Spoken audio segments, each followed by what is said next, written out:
Welcome to Blue Tinted Glasses, the home of Leicester City talk on YouTube. Fan debates, live watch-alongs, post-match reactions, and all the Foxes banter you could ask for. Subscribe now and see the game through Blue Tinted Glasses. Well then, Mahrez has made something of that. It's Mahrez! 2-0 to Leicester City! Next to him, Anthony Knocker finds Wood. Wood should score! Wood finds Knocker! Yes! Here comes Leicester again with Hefty and Ibbett! Oh, this is incredible! Got Jamie Vardy with him. Jamie Vardy sets off. Jamie Vardy!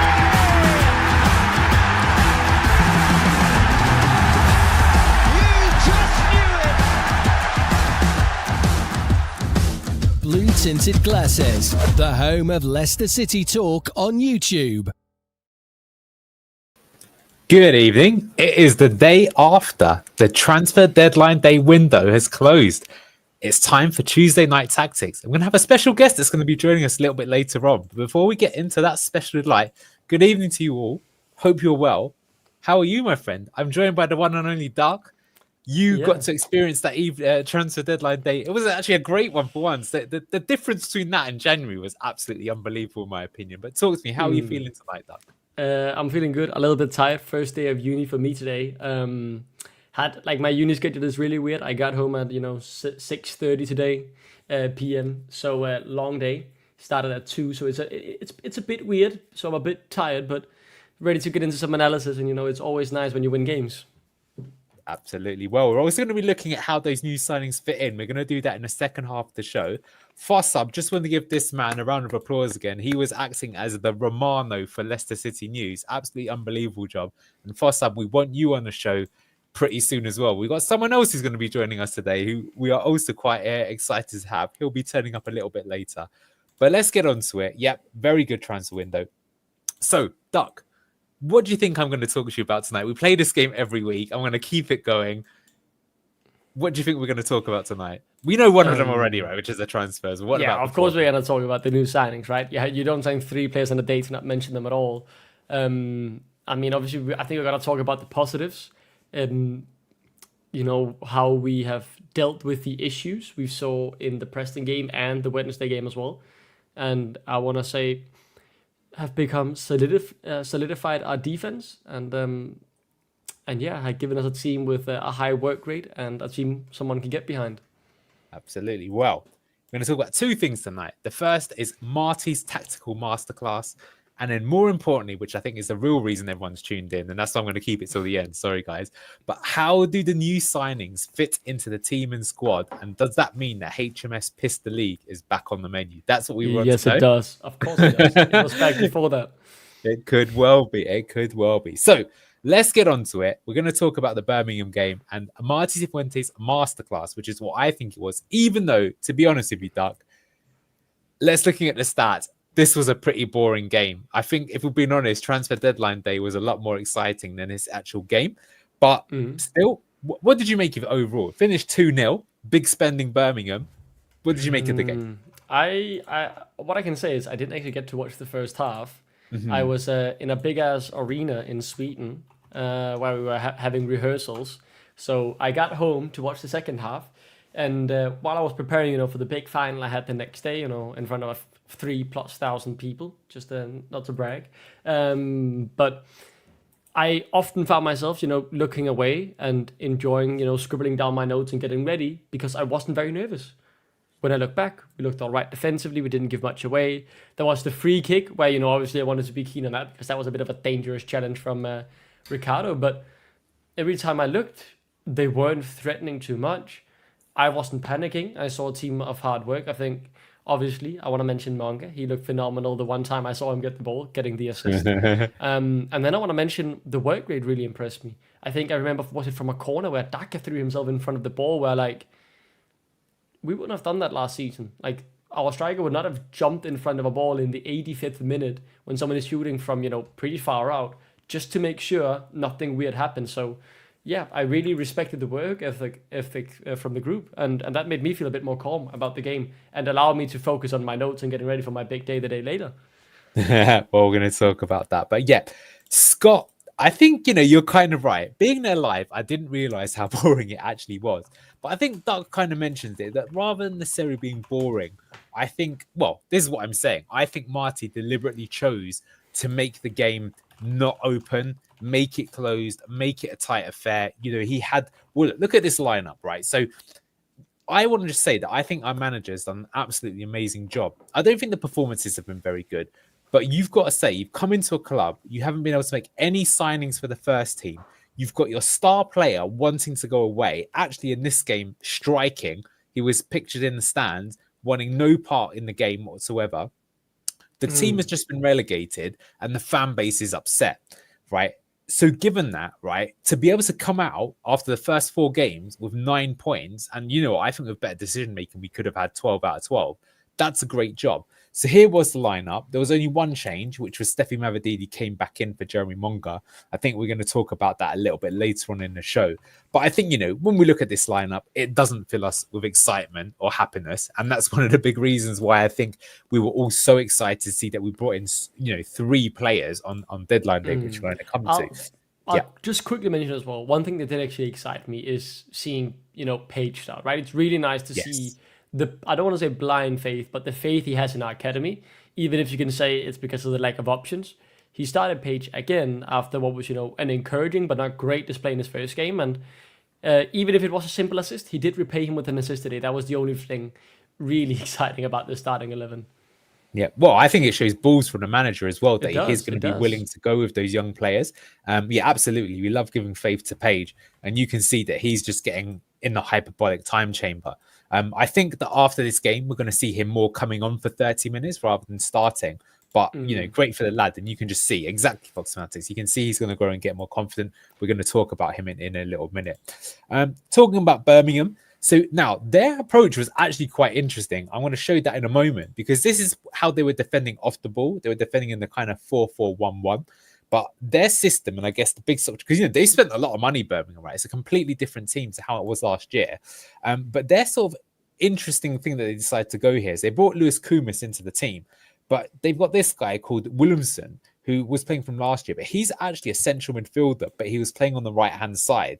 And then you got Bright Osai Samuel. So what you're going to see, Doug, is that Chris Davies decided to go for the Unai Emery / Steve Cooper method of attacking, which we're going to show in a moment.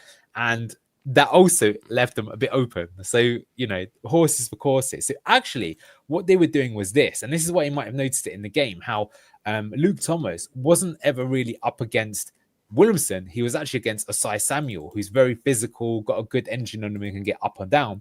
Kumis was kind of drifting in to become like another 10, as was Williamson. And then Damari Gray and Osai Samuel were being the wide options with Furuhashi up top. So that's how they were actually looking to play.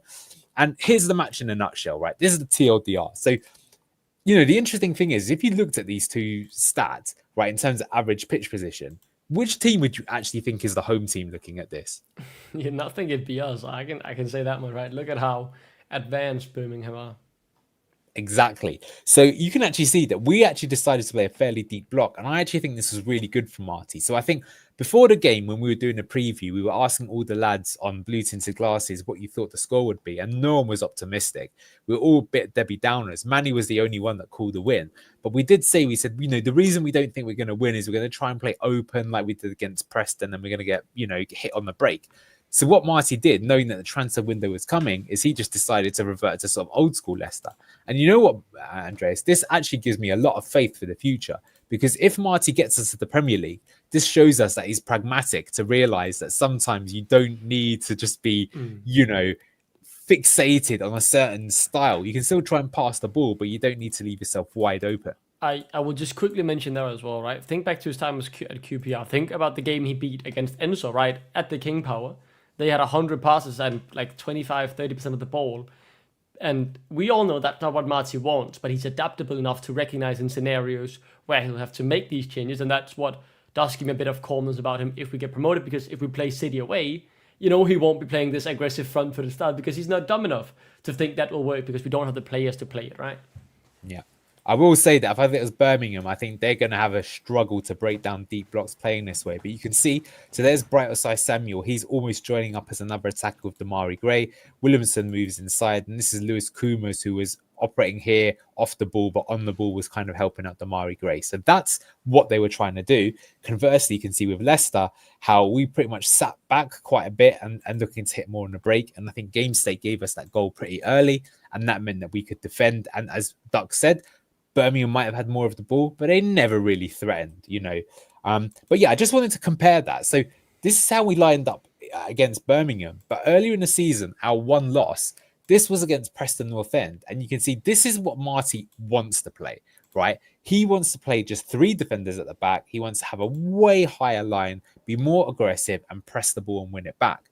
But we lost because when you've got Yannick Vestergaard, Luke Thomas, and, a slow midfield, it means that you're going to be under big problems. So what he did in the next game against Charlton, as you can see here, chalk and cheese, that here he's now got 4 players really at back. Both the double pivots are helping up defensively, and we're nowhere near as front-footed. So that's why of recent, the performances maybe haven't looked as electric, for example, as we looked against Fiorentina, but it does show you he was trying to cope until we got those new players. Of course, the new players are coming in. We'll talk about them in a minute, but that will probably mean that we can go back to more this style, which is what I think Marty actually wants to play. So looking at the game, I think we've got to give a little shout out to these two, especially the man on the right, who we are not the biggest fan of. But you have to say that Samari and Skip in this game actually did pretty well. So here's some of the numbers, and you can see that I think, especially for Ollie Skip, something that I criticize him every week on this channel is I think he's too absent in the game. He doesn't get involved and he ducks out of the physical duels. But in this game, he really made me eat my words. 4 out of 4 ground duels won, 2 out of 2 aerial duels won, 4 tackles, 3 clearances, good passing pass rate. And of course, he was helpful, partially involved in the first goal as well. So he did do well. And Bucharest, Buba Samari as well, low key, he's going under the radar. We actually saw him even smile during this match, maybe because he thought he was going to Milan, but he didn't. But he is improving all the time. And I think he trusts Marty and Marty trusts him. 90% passing accuracy again. I think he's been 90% passing accuracy in every game so far. Again, he's winning his ground duels. He's also making some good key passes and passes into the final third. So that was very good. And what we'll see, this is the moment I really wanted to show that I think really shows a sort of, especially from Samare, you would not have seen this in the past. So this is a corner the for work us. rate, right? I saw this from a replay when I watched the extended highlights, and wow, that is what we need. We need someone who works hard, who'll run the dirty miles and meters, because it's crucial. And now we can continue. But this does very much excite me. That made me very pleased. Yeah, exactly. We're going to talk a little bit about this a bit later, Conscious. But I mean, they're definitely not without fault, but they improved a lot. So here you can see that going for a corner, you actually see Skip and Samaria right up top. They're trying to block some of the runners, trying to make something happen for our corner for the more physical players. But what happens as we play the move on is the kind of corner breaks down to nothing. And now Birmingham are on attack. So they're on transition. That's a dangerous moment for us, right? Especially when you've got Yannick Vestergaard up the field.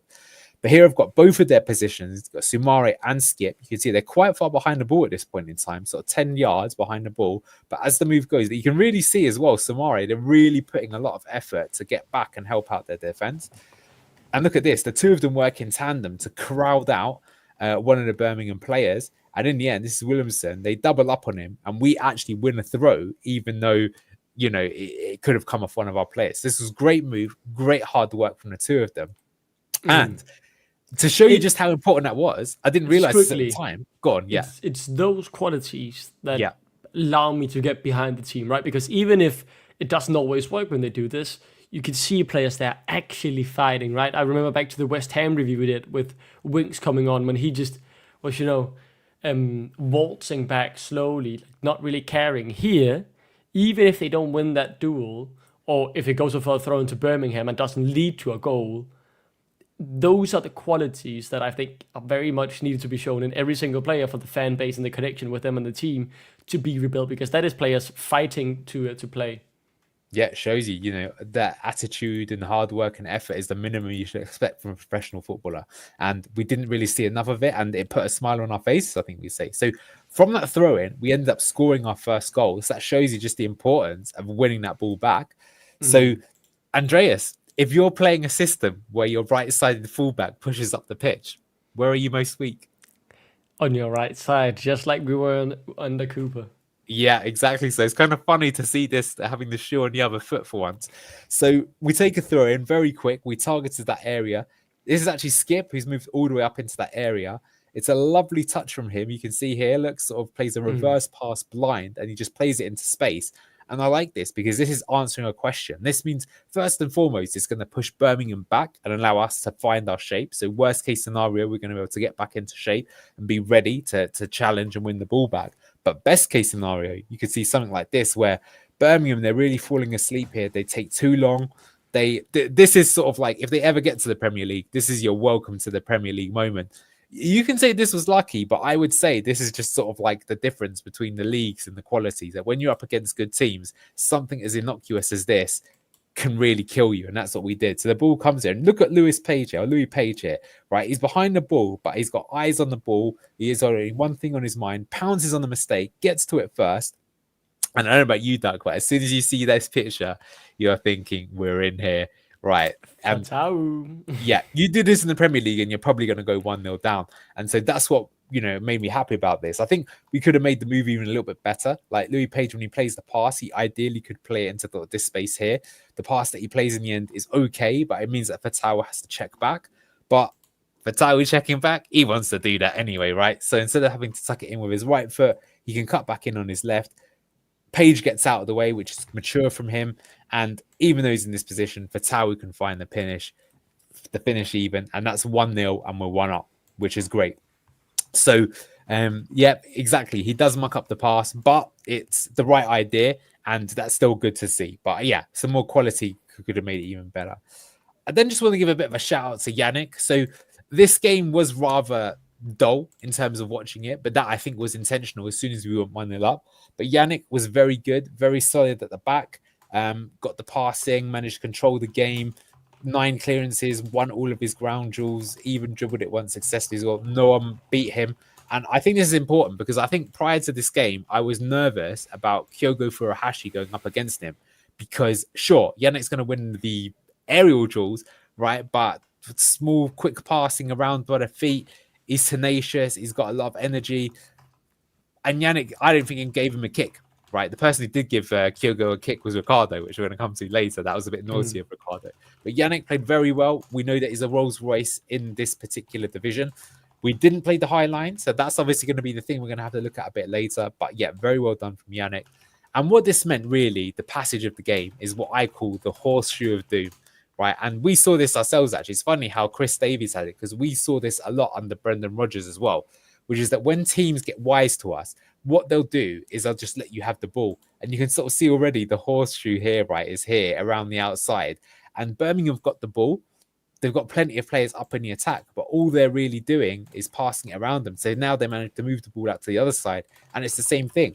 They've got players on the ball, but look, it's walking pace. It's slow. We've got our defensive line back. There's nowhere that they can really go. And that's why Birmingham, I think they feel that they should have got more out of the game. But I mean, if you look at it, having the ball in these areas against, we weren't even that low, more of a mid block, you're not going to get anything. You got to be way too. They weren't very dangerous, right? Like you're not that nervous here, and I think that's for me, yeah, they can say they win a bit more offensive areas, but again, what do they do with it? And they only got one shot on target, and even that was a bit lucky, right? From the free kick going through the wall, ending up to someone who then got a shot, and obviously phenomenal save by our number one, and yeah, I mean, I think we're in control. Like this is the picture right here as well. Doesn't make me very nervous. Exactly. You need real quality to break down from that kind of point of view. So the other thing I just want to give a bit of credit to Marty, which I was impressed with, is that he's making a lot of subs every game. This actually, for him, he only made 4 instead of 5. So maybe he's losing it. But he made 4 subs, right? But what was very good is he understood, and I think he's so much better at this than both Cooper and Van Nistelrooy. He recognizes when the game state is changing, because sometimes we saw Unai Emery do this to us a few times last season, where Emery, in like the 2 minutes that he made a change, Villa got a goal, right? You have to react that quickly, because otherwise, all of a sudden there's an imbalance that you're not ready for and you can concede. But Marty was very good on this. So what happened is that as the sort of, game progressed, is that Birmingham decided to put 2 strikers up top, right? They put Dux and Lyndon Dykes on the same time. Can I? So here's this. Go on. Yeah. Just quickly comment on this, White, as well. I think this is something that I'm very, very pleased of seeing because I know my QPR mate mentioned that one of the things he felt like there was very much room for improvement was his substitutions. He was often unhappy with how Marty Cifuentes handled the game and the changes and what time they were made. And I think maybe you could say that's due to the depth they had, right? Maybe he wasn't too excited about the ones coming in, but I feel like every game that there hasn't been much I've been disagreeing with. There's been bold moves, but I'd rather see that than, passiveness, right? Trying to not change anything. For example, at Preston when we were behind, even if I didn't initially like the change, I can get behind it because he's been bold on them, he's been quick on them, and I mean, you see them today, right? Working out, getting a goal and an assist, and even Patson Daka heavily involved in the build-up to that second goal. Yeah. Well, all I want to say is Fox Fanatics, oi, you're doing my job, mate. But bang on, he's calling it exactly what I was going to bring up. He says the masterclass was about to bring on Silko Thomas, and they made a different change. So he immediately brought on FaZe instead of Silko. Bang on. So here you can go. They decided to bring on Dykes to put 2 up top.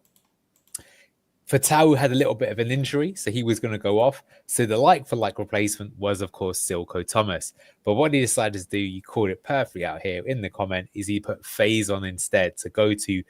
That's the move. That's the classic move. It's like playing chess or any sort of card game or something like that. That's the right move to make. If they put an additional striker on, you put an additional defender. But we did more than that as well. The other thing that we did, by this point in time, Ricardo was on. And that meant with them putting 2 strikers up top, that they would be a bit more vulnerable at the back. And so this is actually a question that Conscious asked during the game, was like, how come Hamza never attacked as the free man the entire game? But as soon as Ricardo came on, he did. And that was one of the reasons why, because they knew that at that point in time, with Birmingham taking more of a risk themselves, and we've got an additional defender there, that Ricky could get a bit more forward. So this is our second goal, and we sustained the attack quite well here. So Ricardo's attacking into this area, and you can see this is going to be a common move that we're going to see this season, where one fullback passes the other one, right? So that's really, really aggressive. It's sort of Brazil from 2002 with Roberto Carlos and Cafu. Love that team. So Ricardo's up here. He's going to get in here, and the idea is to play the ball across, and Luke Thomas is to make the late run as the free man and try and score.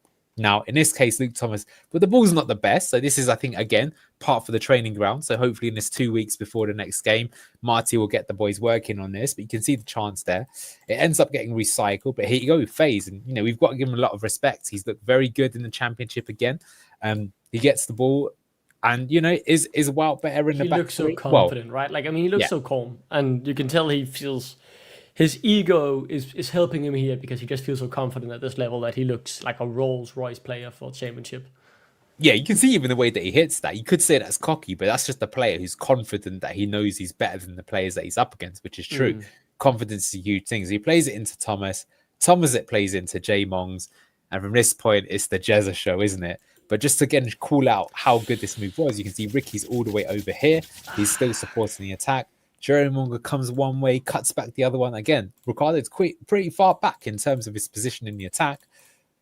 Monga cuts back in now onto his right foot rather than his left, so therefore showing that he's not just one-footed. Very good. Plays the ball across, and Jeremy Monga was celebrating as soon as he crossed the ball, which is just that's. It was a phenomenal cross. Yeah.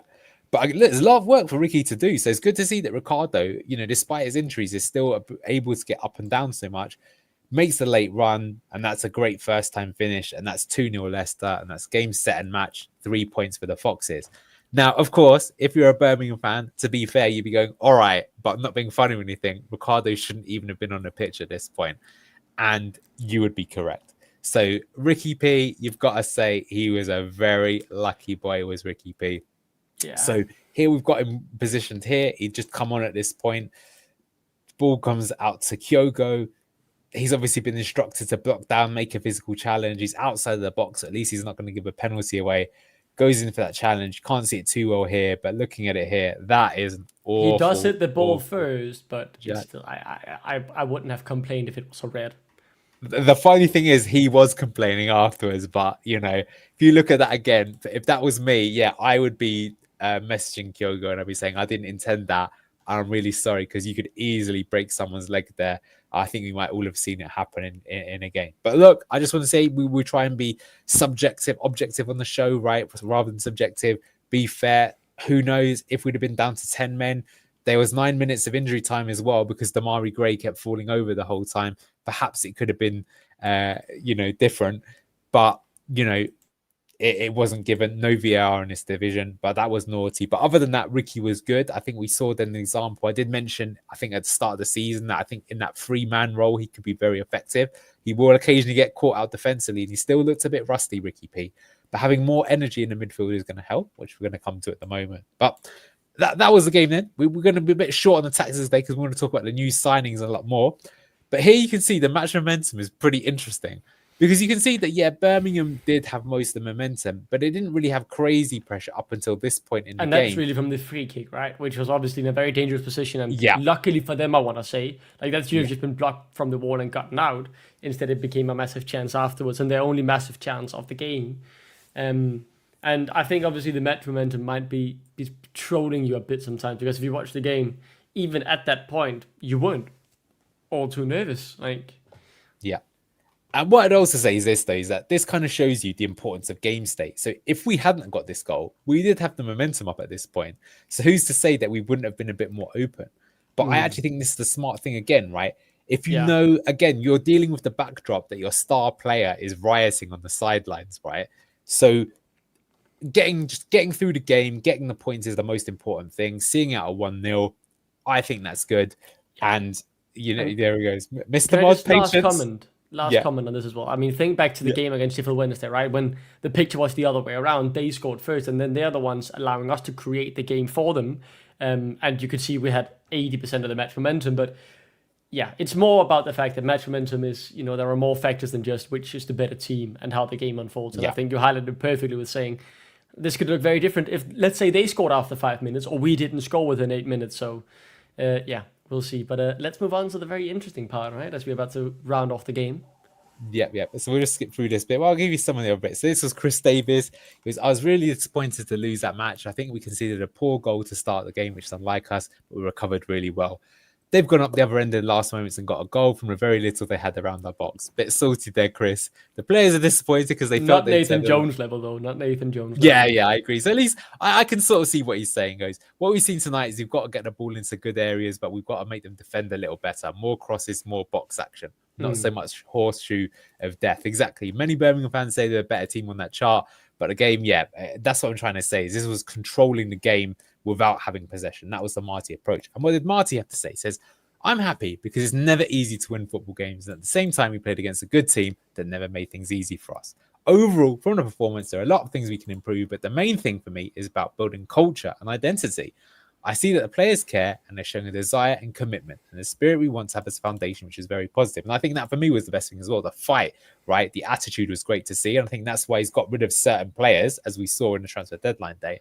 I'm happy for the young guys and the way the experienced the guys are helping. I'm happy to see the commitment from the guys in the academy, and who I'm say that is a solid foundation. It's a team we can get behind with the work rate, right? Even if we aren't perfect, there is a spirit in there that I really, really like, and it's a good first step. Exactly. So that's there, and what do we think of that? So just to summarize, it was a terrible game to watch, but it was a fairly comfortable victory. Marty got his tactics right. He played to counter-attack rather than dictate the game, and it worked. We lacked control again. That's what we have to say, right? So Conscious was saying this all in the post-match, and I totally agree with you guys that despite the impressive stats from Samari and Skip, were we ever really dictating the game? But what I guess I was saying is that because El Canoes was clearly rioting and he knew that signings were possibly on the way, he just wanted to get through the game and do what you have to do just to get the points, which is important, right? You got to grind through the championship. So for me, I think Marty played the hand he was dealt well, and he wasn't kidding anyone after the game. He didn't say that was vintage. He just said that was good. Yeah, Scott, I think we did play well because I think we played the occasion, right? Rather than some kind of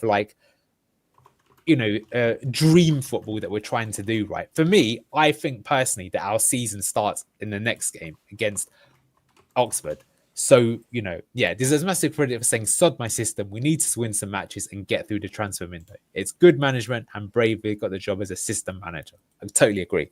So players put their bodies on the line, showed a desire to win, and the culture of the team has already improved a lot. You can see it already in the body language. But the big takeaway, and why I think we were all a little bit kind of trepid going into Monday, is because you looked at this game, you thought this squad needs major freshening up. Because we might have got away with this game, but if we play every game like that, it's going to be a tough season. But luckily for us, we did well. Yeah. So, go on, yeah. No, I wasn't going to add much. I thought I agree with much of what you said. And I want to just again say, more importantly, I'm seeing core identities of a team I can get behind. Even if we aren't phenomenal, I want to support those teams. I want to support the spirit. I want to support the fight. And I like that. Yeah, Scott, I think Marty is the opposite of Amorim because I think this is a guy that's had to work his way hard into football. So while he's got his ideas and principles, he also knows that if you don't get a result in the next match, you're going to get sacked. I'm guessing he's had that once or twice in his career. So he knows what to do to pull out a result. And he's shown that he can do it. So I think that's important and shows you that he's happy to rip up the rule book and do something different if need be. But he still has a certain principle that he wants to stick to. So, okay, what can we do to actually improve things, right? Now, this is funny because I am convinced that people from Leicester have been watching Blue Tinted Glasses. Why? We did this show in the summer. I think it was very important, right? I don't know if it was listened to or not. Could just be complete coincidence. But we were pretty pissed off with the way that the club is run. I'm sure you all are. And we said, how to fix Leicester City Football Club. And the big thing we talked about was this, right? We want this long-term vision and we want to stop signing cloggers like this or giving deals to these older players that then aren't physical enough, don't really set a good example, and means that we're playing catch-up compared to other teams. And what we wanted to see instead is this sort of thing. We wanted to see developing young talents from the East Midlands, Jerry Monger, Louis Page. We wanted to focus on young talent, but don't stand in the way, of course, if a big money move comes in. Mads Hermansen, Bilal, even though I don't think he had the right attitude, we won't stand in their way. Also, sign promising 19 to 23-year-olds from abroad, if need be. And occasionally sign a standout marquee signing, e.g. Yuri Tillemans, which we didn't do, but maybe we will do that in the future. And the example we gave was this. We said these have been some of the star players that we signed in recent years. Whether you like Bilal after his ratish behaviour or not, he still proved, I think, we made some money on him. Clearly a good player. Fatawu, Hermansen, Mavadidi. These have been some of the hits compared to your Reeds and Ayus. So, what is interesting, thank you, Mr. Fosshub. I did, of course, bring this tweet up. Said this from John Percy's Telegraph. Said Martin Glover, the head of senior recruitment at Leicester, and his staff are focusing on young players already performing in the second tier divisions. And for example, like Aston Villa loans Cameron Archer and Aaron Ramsey are impressing at Middlesbrough and regarded as the type of players Leicester should be buying. Aaron Ramsey in particular. And so on transfer deadline day, we brought in 3 players. We brought in Jordan James, we brought in Aaron Ramsey, and we brought Julian Carranza. Now, to tell us about these players, we thought we could only really bring in one man. So I'm going to bring him up to the stage. Here he is. We've made a signing as well. Bring him up. This is Jack Goswick. I'm probably butchering your name, but what I just wanted to do is I'll bring him up. Go on, tell us who you are. You've been making some banging threads at the moment about these players. So say hello to Jack. So I'm Jack and it's Worswick. I'm age 18. I'm from Manchester and I'm going to uni in September. The reason why I thought Leicester is because my family's from there. So, and then they moved to Manchester recently. So that's amazing. Well, look, everyone in the stream, go on Twitter, give this guy a follow. X, he deserves it for these amazing threads. So, Jack, the work you did here is absolutely amazing. So, do you want to take it away? Do you want to talk to us about some of these players and why you're excited for them? If you don't mind, Locke's literally told me that if we don't start by glazing Jordan James, he's going to sack me for Blue Tinted Glasses. So we have to go through him. Tell us about Jordan James. So from what I looked at, he's age 21. So he's that profile that we were looking at. He's a midfielder, so DM centre mid. More of a box-to-box, I'd say. So he likes to go up and down. He's got a bit of an engine on him. And like we said, it's it's that age profile, so he can learn from others, but also help players like Lewis Page, Jeremy Munger, players like that. So we can see on the heat maps there, he's pretty much everywhere. More so in his Birmingham days, where he's more up and down, coming out wide, rotating with others, more fluid. But we've If seen more. if I can Yeah, ask a question there, can we go back to the one we just saw before, Neil? Does he take set pieces as well? Just looking at like his heat map for where he's seen near the corners, is he good at that? yeah, I've seen him do that once. So he actually got an assist from one. I think it was in a league game. That was his only assist in Nice, Rennes, shall I say. And then I think he's actually taken them like short as well, so recycling it out wide. So yeah, I think that's something that he could do as well. I mean, we have Luke Thomas, Bilal's left, so he could replace him on them. What do you make of this, Jack? Do you expect to see him more of an 8 or as a 10? I think you've answered this already, but you tell us. I'd say more of an 8. I think Ramsey's going to be in the 10, more as a Bilal replacement. I think just the height of Jordan James probably helps him, and he's more defensive attributes, so like long legs, his height, can cover ground. He's got a bit of a workhorse, I think some people said. So with what you're looking at there, I think I was trying to like show the rotations that Leicester are trying to do at the moment. So we've got Steffi Mavididi coming inside. We had Fatawu coming inside. We've seen Daka and Ayu like dropping deep, coming out wide as well. And we're trying to, get these rotations, but also the movements, so that they're in similar areas, they can combine with each other. And I think that's what he does on the clips to the left as well. Absolutely, yeah. And we're going to show you a little bit of that more later. But yeah, great clips he got here. Let's do this one again in here. Is this the one you're talking about? Yeah, Sorry. This is the one you're talking about, right? Yeah, he's rotating in a position here, isn't he? There he is. Yeah.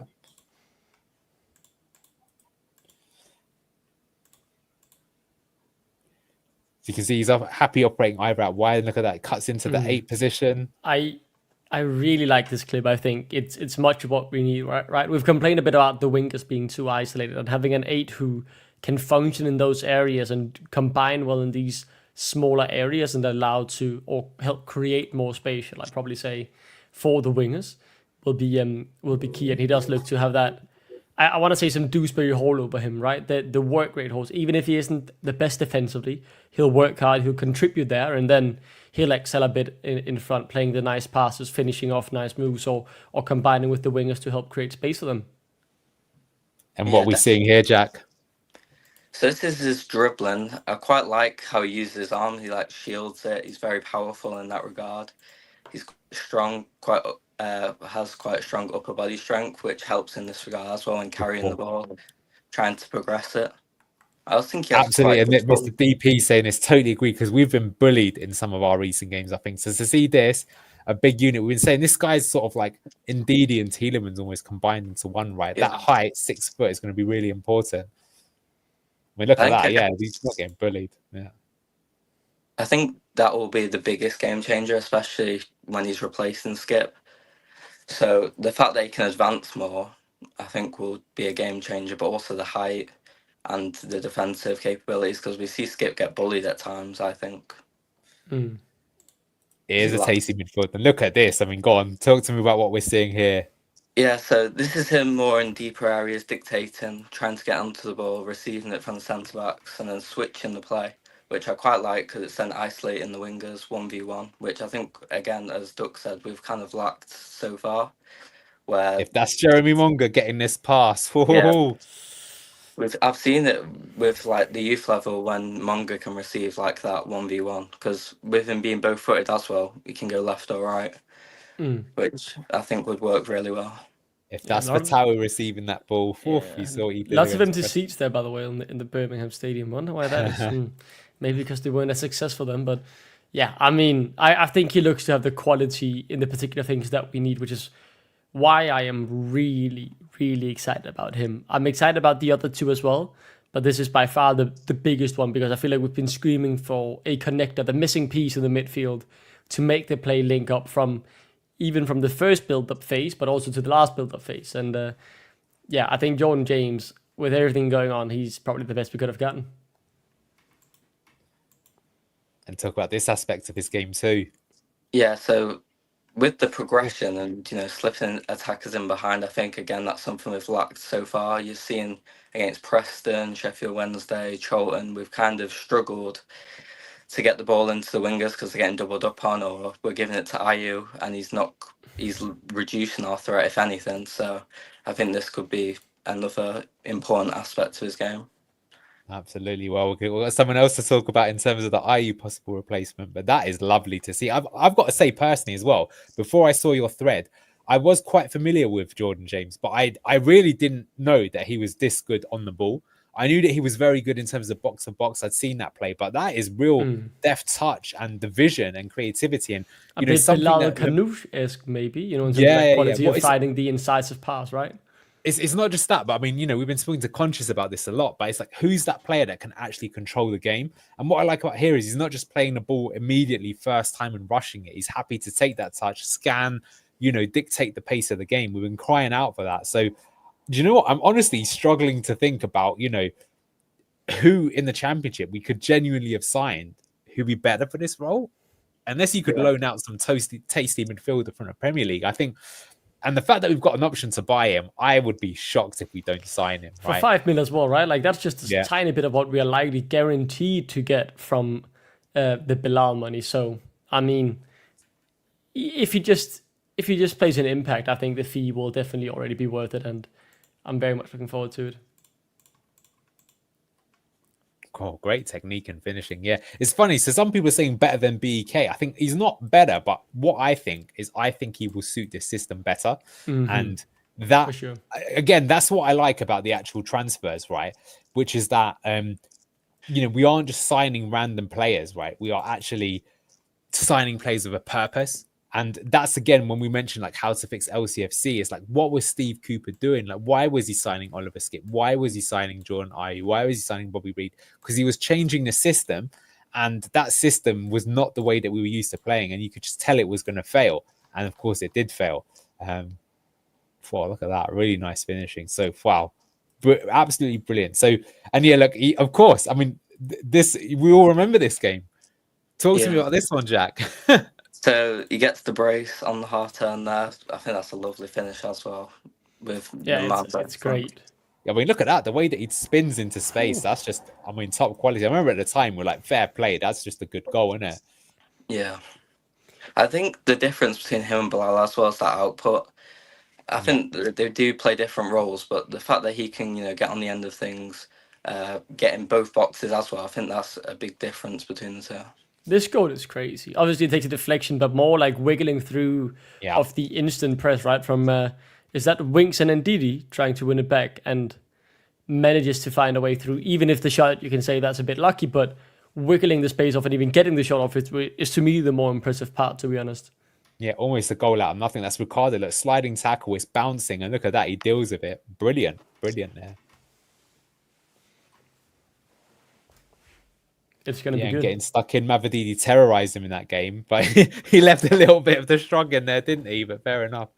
Gotta like it there. So wow, that's great. And here we go. Yeah, he goes, this is what Wales boss Rob Page had to say about James. He reads the game well. He's athletic. He likes a tackle. He can pass the ball. He can head it. He ticks a lot of boxes, and he's got everything. So that's brilliant. So I think that's the reason why Locks is making us glaze him, because I think it's absolutely deserved. What an amazing thread again as well. It's just so good seeing this.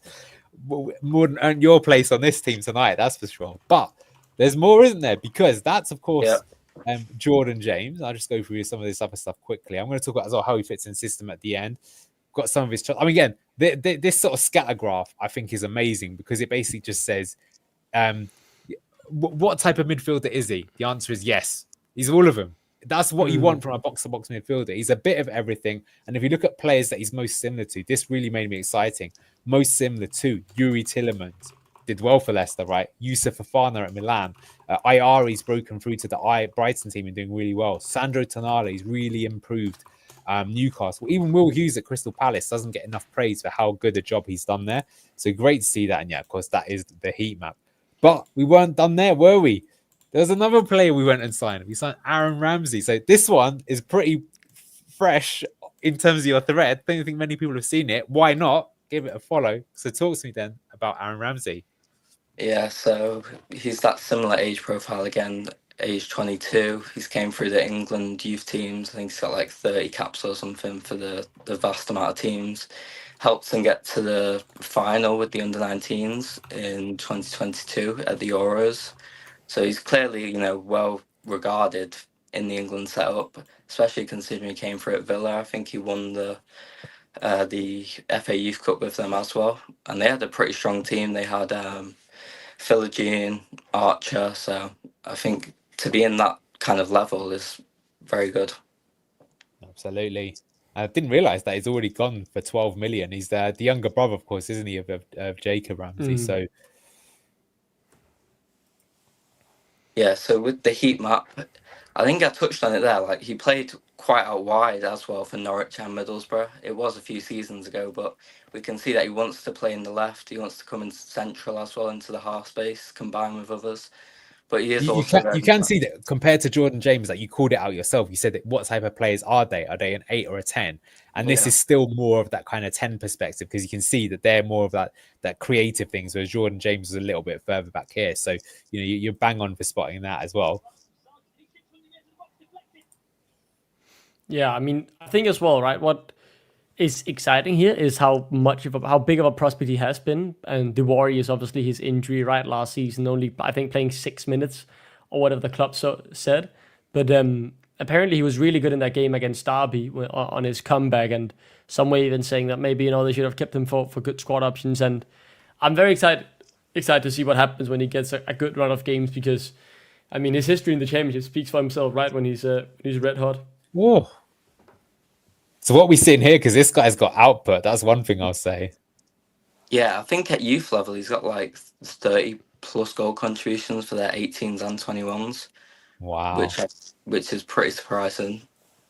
And it's kind of translated well to the Championship as well. You can see with Middlesbrough and Norwich, he was still bagging goals, and that was his first loan spell in the league.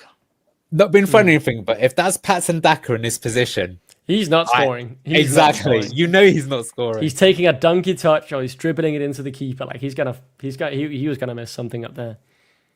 Yeah. He might not have a buy option, but you know what? I mean, Tillemans didn't have a buy option either, and we ended up signing him. So it is possible if you make a player feel loved.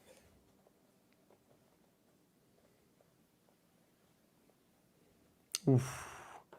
Boom.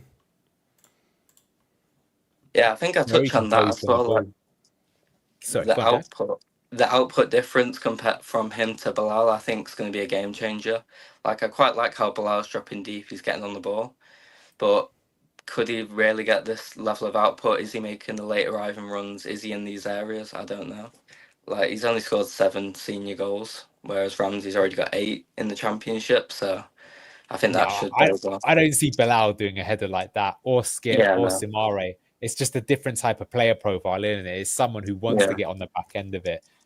It's something you're born with or not. So that's great. We haven't seen that for a long time. I can't even remember Kieran Dewsbury Hall doing a diving header. KDH did score some headers, I do seem to remember.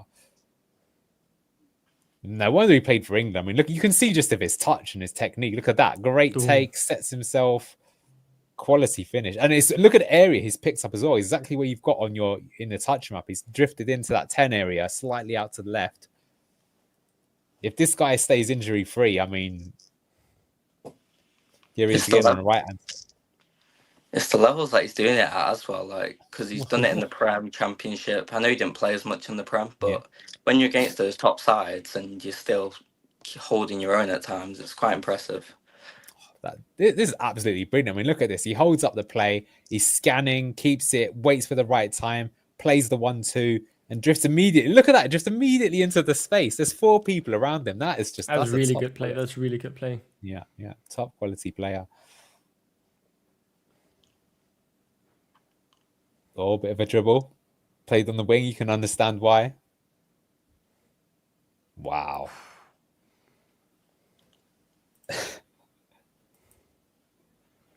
It looks good, man. It looks exciting. I think it's, again, a lot of what we need, right? A quick-footed who can play the pass, who can beat his man in the middle. And a very different profile to Ayew in the 10, I can tell you that much. Well, he's more of the false nine, right? We're going to come to that in a moment, but I think we have definitely, when you look at our midfield right now, when we started the season, what people were saying quite rightly is that, like, where are the goal contributions coming from? Because Skip, Samare, Winks, Chowdhury, none of these players are box crashers that can score goals. Maybe one of them could be converted like we did in Ndidi, but Ndidi, I think, got 6 goals. KDH got 17, right? We were really crying out for that midfielder that can really get, like, Josh Brownhill got 18 goals at Burnley last season, right? So it shows you what a top box crasher can do in the championship. And yeah, maybe we've got one here. It looks like an absolutely great signing. But he's fast as well. You know, that's the thing about getting these fast touch fibers. I think someone, if he's watching, will be pretty happy looking at this.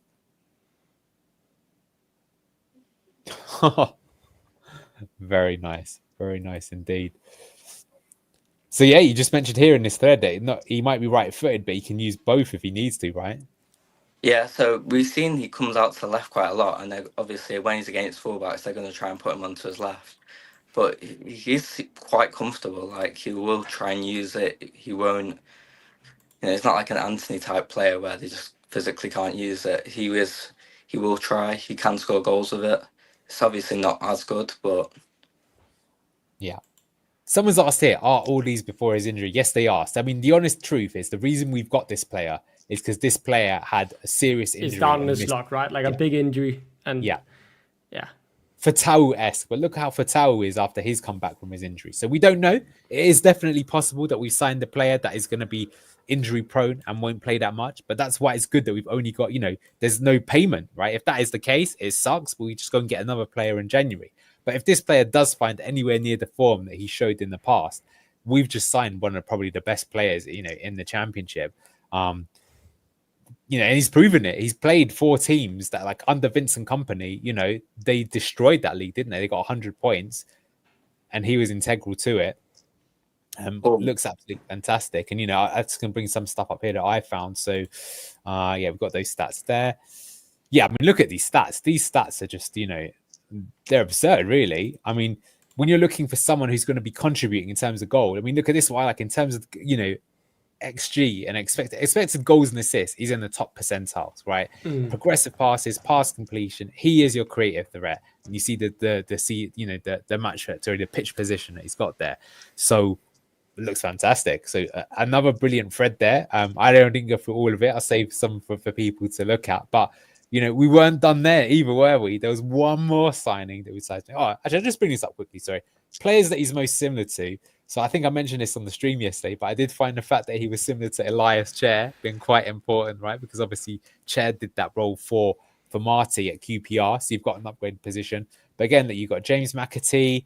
But you've also got players that do drift out wide there. So you've got, Diangana even, who is, really good in the championship. McAtee, I think, is a good example. So quite excited to see what he'll do. But then we, of course, signed one more, which I think is the position that everyone really wanted. And it is interesting that this is the first one that we signed as well, wasn't it? So Julian Carranza, I'm butchering his name. We've got his thread up there. So this is when we first found out where he works. So talk to us about our new striker. Yeah, so Argentinian. I think he's a bit older than the rest of them, but he's got a nice amount of experience. MLS, Banfield, and then he went to Feyenoord. I know that he didn't necessarily hit the ground running, but he's still shown some of his quality. I think he dealt with 4 injuries as well. So to even get 5 goals at that level is pretty impressive considering all the setbacks.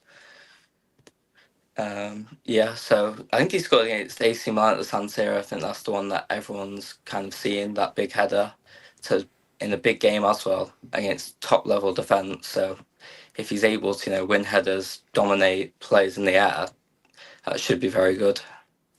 Yeah, well, it's also about his season heat map then, because this is pretty interesting. I did find it interesting that he actually spoke to Marty, and I don't know if you've seen that interview where he talks about being also potentially a 9.5.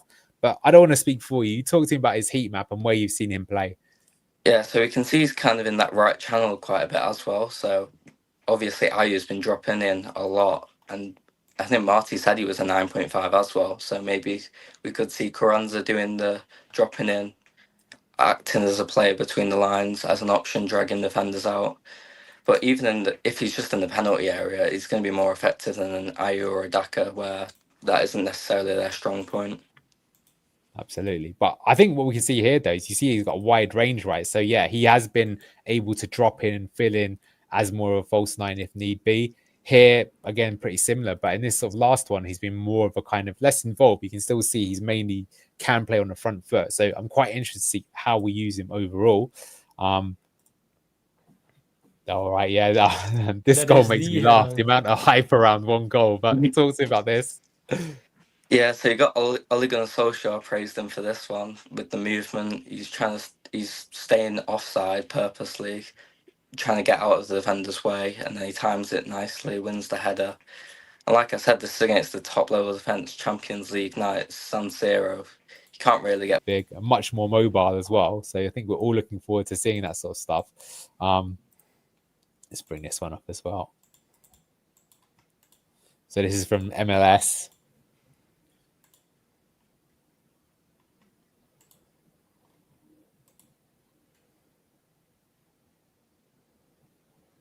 See, this might look simple, but the fact is that at the moment we don't really have that kind of fox in the box striker. It's kind of baffling. You can that feel we don't, that, right? I feel like often we have chances where you're like, oh, we're doing all the right work to get it into the box, and then they play it in, and there's just no one there because Jordan Ayew apparently was a deep lying playmaker in the build up and has to occupy a completely different position, right? So we desperately need a clinical finisher. I think Daka is nowhere near that. So hopefully he can do that, or hopefully he can at the very least teach Daka a thing or two about how to finish.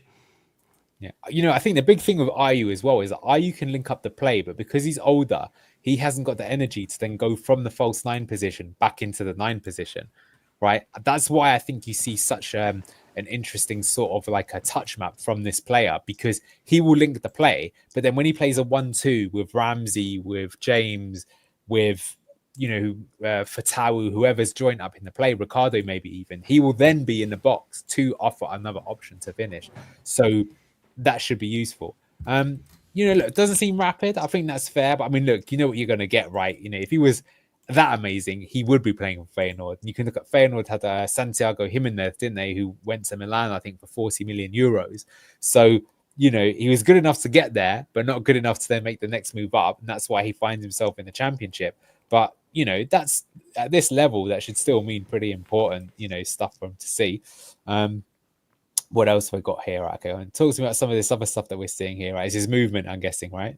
Yeah, so scanning constantly, showing that awareness, that movement, willing to drop deep. And I like his confidence as well. Like he takes the shot from that range. Would you see Ayew do that? I don't think so.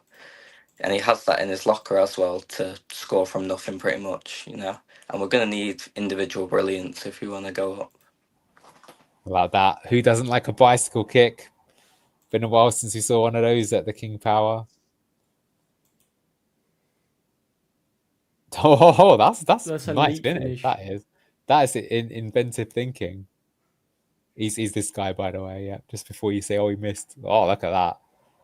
Don't think one about. Yeah, it is top work, Jack. Unbelievable, man. This is so good because these players as well, with sort of players that we're being honest, especially this guy, no one had ever heard of him. And that's a really composed finish. Look at that. Not just he scores, but he's put that in the corner as well, bottom corner. So almost That's that ball that great Mahrez played over to Vardy is obviously nowhere near as good as that, but it's still decent. I think I touched upon that as well, like the runs in behind, quite Vardy-esque, which is something I probably use more. I don't know if we're going to have the space in behind to, penetrate, but if we do, then it would be something worth working. I've seen Daka had a chance with that from a Vestergaard long ball against Birmingham, so if we are playing a top side, that's going to play a high line. Maybe we could try that. Someone said, Jack, can you make Victor Christensen look good with one of these threads, please? Well, that was probably he goes back to his Mr. Mod is Duck's alternate account. That's what I've learned. I'm not sure about that. Go back to the Copenhagen days, and you'll find plenty of highlights for him. That was a good reason we signed him. This is with his left foot, by the way. That is some finish. All of his other goals have been with his right foot, but there you go. Gets into the space, answers left, and again finds the side netting. That's impressive. He's not just putting it straight at the keeper. Oh, that is very good. It's very impressive. Another left-footed finish.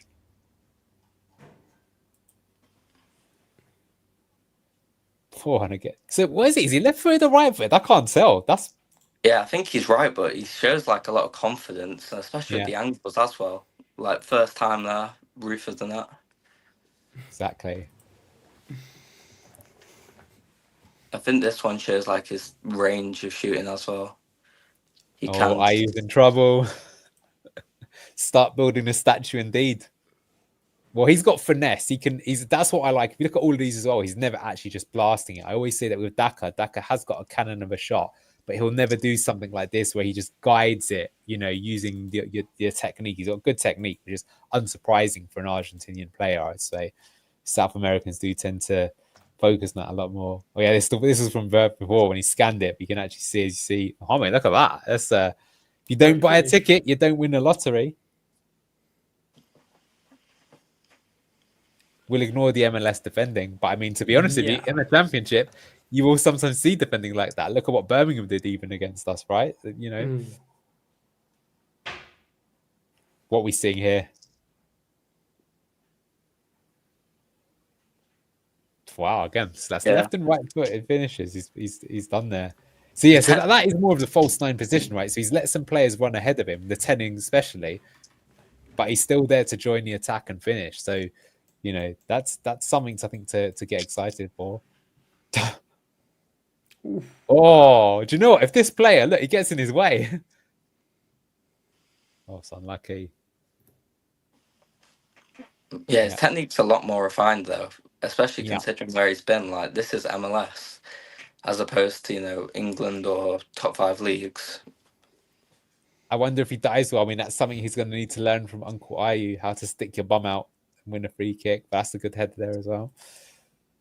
I think with that though, he's going to be like a lot more aggressive as well against defenders, which I think I touch on. Compared to Daka and Ayu, like they're falling to the ground a lot, and you're not going to win those fouls in this league, unfortunately. Yeah, right. Because we've looked sorry for ourselves multiple times already, and it's just like, guys, you just got to play to the whistle in this league. You'll beat them on quality. You're not going to beat them on because they fouled you. They're going to foul you for a reason. I think okay, so here we can see from your graph about how him drifting into these positions. You can get an idea of why he's doing this. This is actually good to see because this is hold up play, right? Yeah, linking it up. Holding off the defender as well. Yeah, good strength there.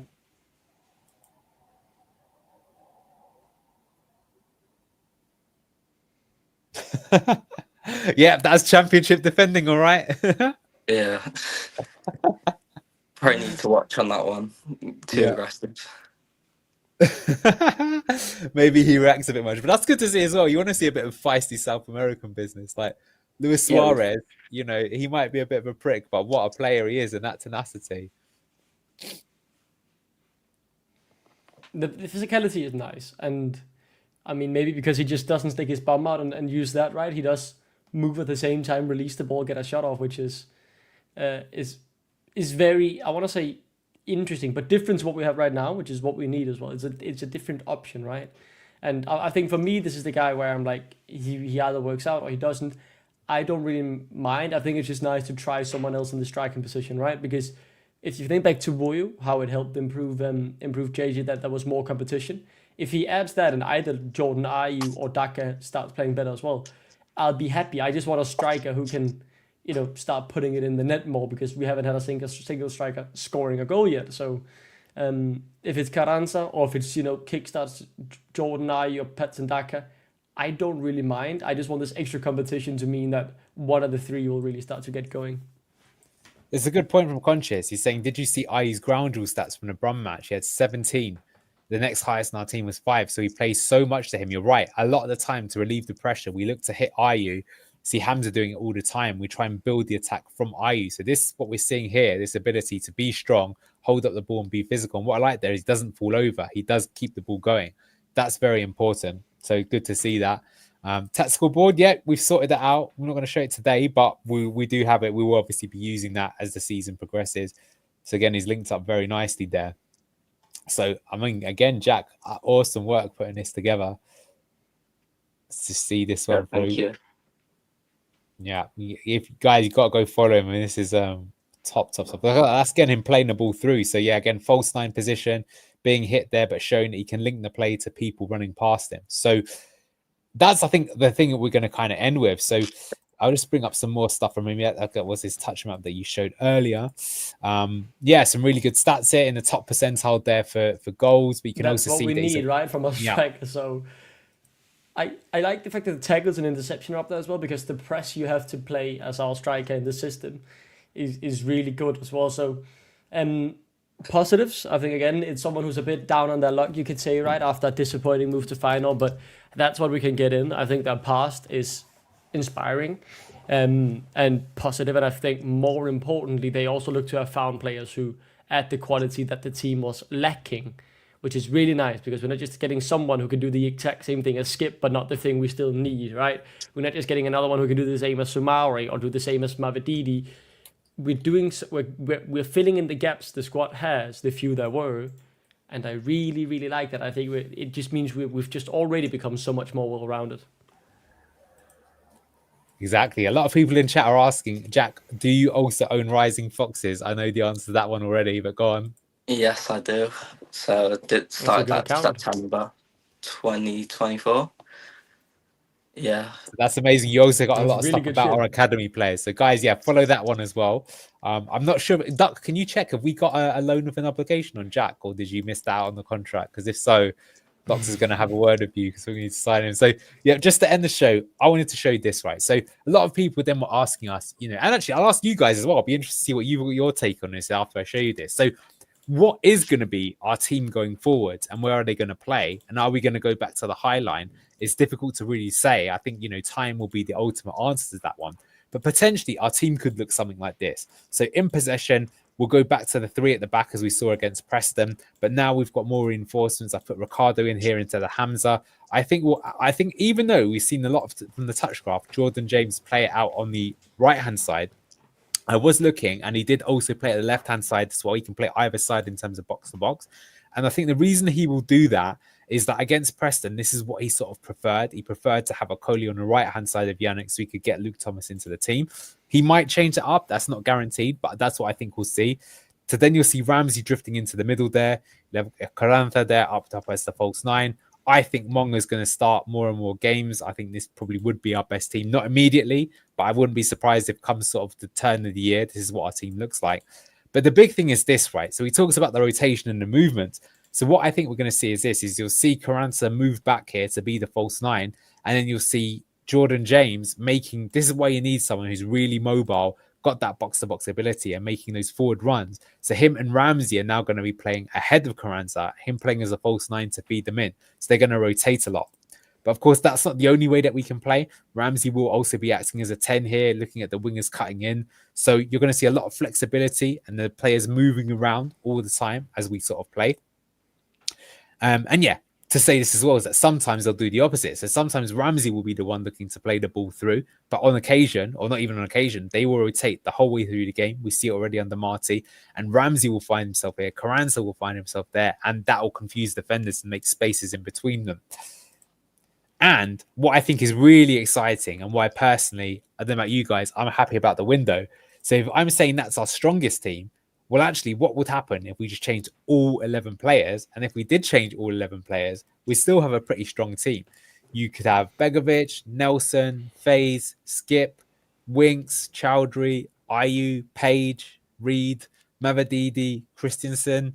I haven't even talked about Silko Thomas. So this team is definitely weaker, but I don't think he will ever change all 11 players at once. But he could do. Even that's a championship team able to compete at the, I want to say, above mid-table, right? Maybe challenging for playoffs if you look at across the whole season, right? I think the spine of that team is really, really good. And then obviously with some pretty big steps down to some of the other players, but yeah. Well, it's funny, like people think they are obviously clowning on Bobby Reid, who was poor in the Premier League, but Bobby Reid was in that Fulham team where Mitrovic scored 41 goals. Like at championship level, he's a pretty good player. Like he'll be good enough. And that's what I'm saying. We don't need him to be, of course, we know that Fatau is going to be the first teamer. I think it was also interesting that we were looking at getting Raksaki on loan from Palace. So I think it was recognized as being a potential position we could upgrade. But we probably thought at least we do have a player in that position. So we don't need to really cover it. But yeah, Jack Duck. So what do you think then? What do you think we'll see? I mean, do you think we'll play this sort of style, or do you think this is still too risky playing the high line? Because, the obvious thing to see here is you've still got Yannick there, right? And that is always going to cause a problem. We could put Nelson there instead, I suppose, but now you've got a lot more energy up top with these other players joining. I think the team. it'll depend on the game, right? It'll depend on how desperate we are to get something in it, what the scoreline is. It'll definitely be something in the toolbox that might be whipped out if we're chasing a goal, or if the opponent is really sitting deep and we're struggling to carve them open, because sometimes you have to take some risk if you want to get that goal that you might desperately need. Yeah, absolutely. I'm not sure about Ben Nelson, to be honest. Like the Huddersfield game. Yeah. Nah, I do like him, but the Huddersfield game, his pass selection wasn't great. He wasn't great defensively 1v1. And I think he does like Vestergaard for that ability to break the lines, progress the ball, which if we don't have Vestergaard, then we will be missing that. And I think with the deeper block, we were actually better with him and we're less vulnerable, but we'll have to see.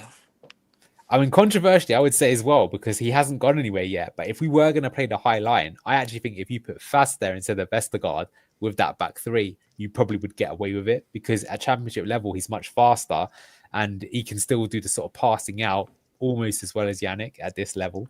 So something to keep an eye on. But look, we don't know. That's going to be the exciting thing to see. But everyone in chat, I want to get your things.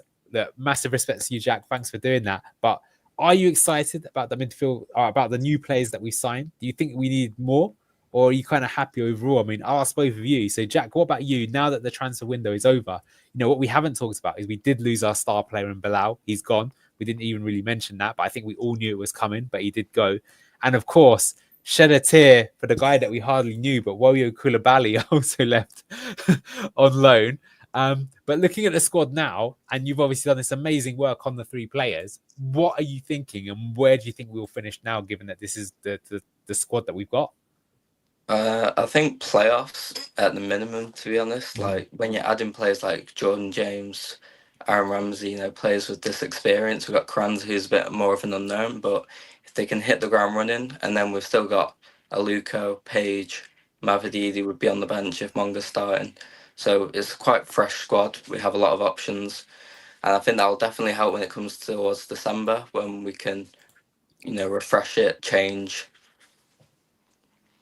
Exactly. We still got 2 loan signings we could make, right? So if need be, if we get to January and we need to get 2 more people, we could actually do that. Duck, what about you? You looked happy on Monday night, but now that you've slept on it a little bit, what do you think? I'm still very happy with the window. It's optimistic. Again, we filled in the big gaps that there were, and in particular, Jordan James just seems to potentially could be the glue from the first build-up play to the final third. So I think he's big. I think Aaron Ramsey, of course, because even if I want Page to be playing a lot this season, so hopefully he will sign a pro deal with us. And he's a very good prospect. I thought he did, from the bit I saw him in the Birmingham game, did a lot better than the first one. But he can't be playing 42 games more, right? So we'll need someone to be able to play that as well with him. And I mean, Ramsey is definitely a good option. And we know his ceiling is top championship level. We can only get him on a loan deal because he has just been injured, right? Do you think that we needed a number 6? That's a good point from Fassab. That's something that I thought we could do with. But I think we have temporary options that can work. Like you can drag back Skip if you really want to, and then move someone down there. Maybe even James can play there, right? He looked a bit physical. The push comes to shove, or you can put in Chowdhury there, of course. Like you have backup options that can step into that position. Maybe you can even try out Fast. Like there are options, but I think I do also say though that if Samari gets injured, I'll be a bit worried with what option he chooses and if that option then works, right? What about you, Jack? Because you probably almost wrote a thread about a certain guy from Rangers. Yeah, I'm okay with the 6. Like we've got Winks, Samari. I would have probably preferred a left back. I'm not gonna lie. I don't really like Thomas. I don't think he suits the system. There's a reason why Enzo got rid of him. Mm-hmm. And same for Christensen, to be honest. I would prefer Luco to be there, but I think he needs that experience, some bit more time. But we'll see if he could fight his way in. Just because they'll put this as the team starting, what you hope is that by the end of the season, someone else has fought their way through, right? It happens. Even last time, if you think about it, in the Championship, James Justin didn't start at left back. He came in for Doyle. Dennis Pratt started ahead of Ndidi to begin with.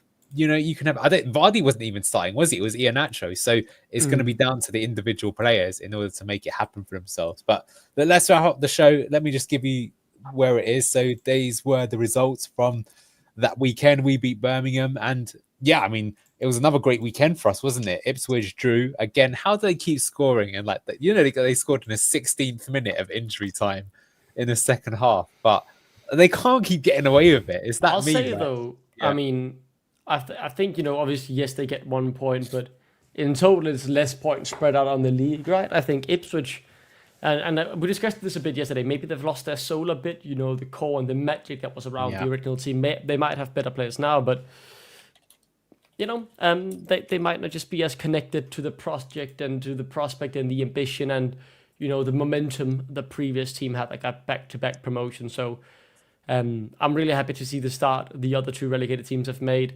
I think some of the ones on top, I think I'll wait and see, like West Brom and Middlesbrough. I think they'll be up there, but I do also think they'll both drop off a bit, because can they keep it consistently going when we really get into the thick of things? I think same with Coventry, right? Considering their result against Oxford and just losing Ben Sheaf.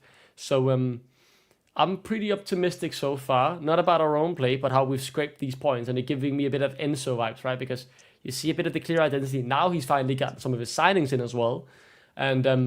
And we're scraping the points for now, but I think it's getting slightly better week in, week out, and it's becoming a team that's really, you can't help but fall in love with, because they're starting to work really hard and play for the badge, which is something we haven't seen in a while. Yeah. The thing with both Southampton and Ipswich is I didn't realise just how many of the players that they changed. Ipswich especially, there's like some graphic that's going around. Maybe someone can find it in chat. They've only got like 2 players left from the team. It's the one we looked at yesterday, right? Just quickly. Yeah. Like, basically every player from that promotion campaign. They will obviously improve over time, but I mean, the amount of time that it will take for them to learn the patterns, I mean, we're already 6 points ahead of them, right? So we can get a real head start on them. Like, not the same magic about them, right? Like, you can say the same with the Leicester team that finished 5th 2 seasons in a row. I think technically and player-wise, player for player, they were better than the champions, but the magic around that, right? The group of players to push the bar became bigger than the sum of their individual parts. I mean, I think it's that, right? That's what they had to get back to back promotions, and they have lost that now, it seems, even though their footballers might pound for pound be better. Yeah. All right, well, let's look at the fixtures. So we've got international break at the moment. Boo, so we won't have some time to see our players for a bit. But we've got another 12. Do you know what? This is absolutely criminal. The next 3 o'clock on Saturday kickoff isn't even till October. That's mental. Damn. Yeah, so 12:30, we've got Oxford away. Then we've got a big one against Frank Lampard's Coventry. And then we've got West Brom to follow. So that's we've got a bit of a run now, haven't we? We've got Coventry, West Brom and Wrexham all in a row. So I'm quite glad that we've got these transfers in. It's an easy run to 15 points. Well, how many do you think we'll get out of these 6 games then, do you reckon? Or how many do you want? I want 12. What are you, Jack? I think... how much do you think we'll get out of these 6 games? 6. I don't... 15, maybe? Oh, I like the sound of that. I'd sign up for that right now, I think. Maybe 13. Yeah. Duck wants 18, I bet, right? Yeah. Why wouldn't we? I mean, it's Coventry. That's easy. It's Oxford. They can be tricky, but we have the quality to finish. It's West Brom. We always beat the baggies. It's Wrexham. It's Wrexham. It's Swansea, and it's Portsmouth. I don't... Of course we're going to beat them all, man. Of course we are. Yeah. I think West Brom could be the trickiest game as well, actually, for Sub. They've looked quite good and made some good signings. We'll see. But here we are, early stages of the table, 4th position, 9 points out of 12. I think I would have settled for that, knowing that the window was coming. I would have thought we'd have won all our games that maybe lost to Birmingham. We actually beat Birmingham and lost to Preston, but Preston made a good start themselves. And yeah, look, I think the key thing is you look at this in the table and you can't see either Southampton or Ipswich. So that's amazing. They were the 2 favourites. We're already a certain amount of points clear of them. And that, I think, bodes really, really well for us going into the rest of the season. But look, let's leave it there. Once again, a massive hand out to Jack. If you haven't already, follow him on Twitter, follow him on Rising Boxes as well.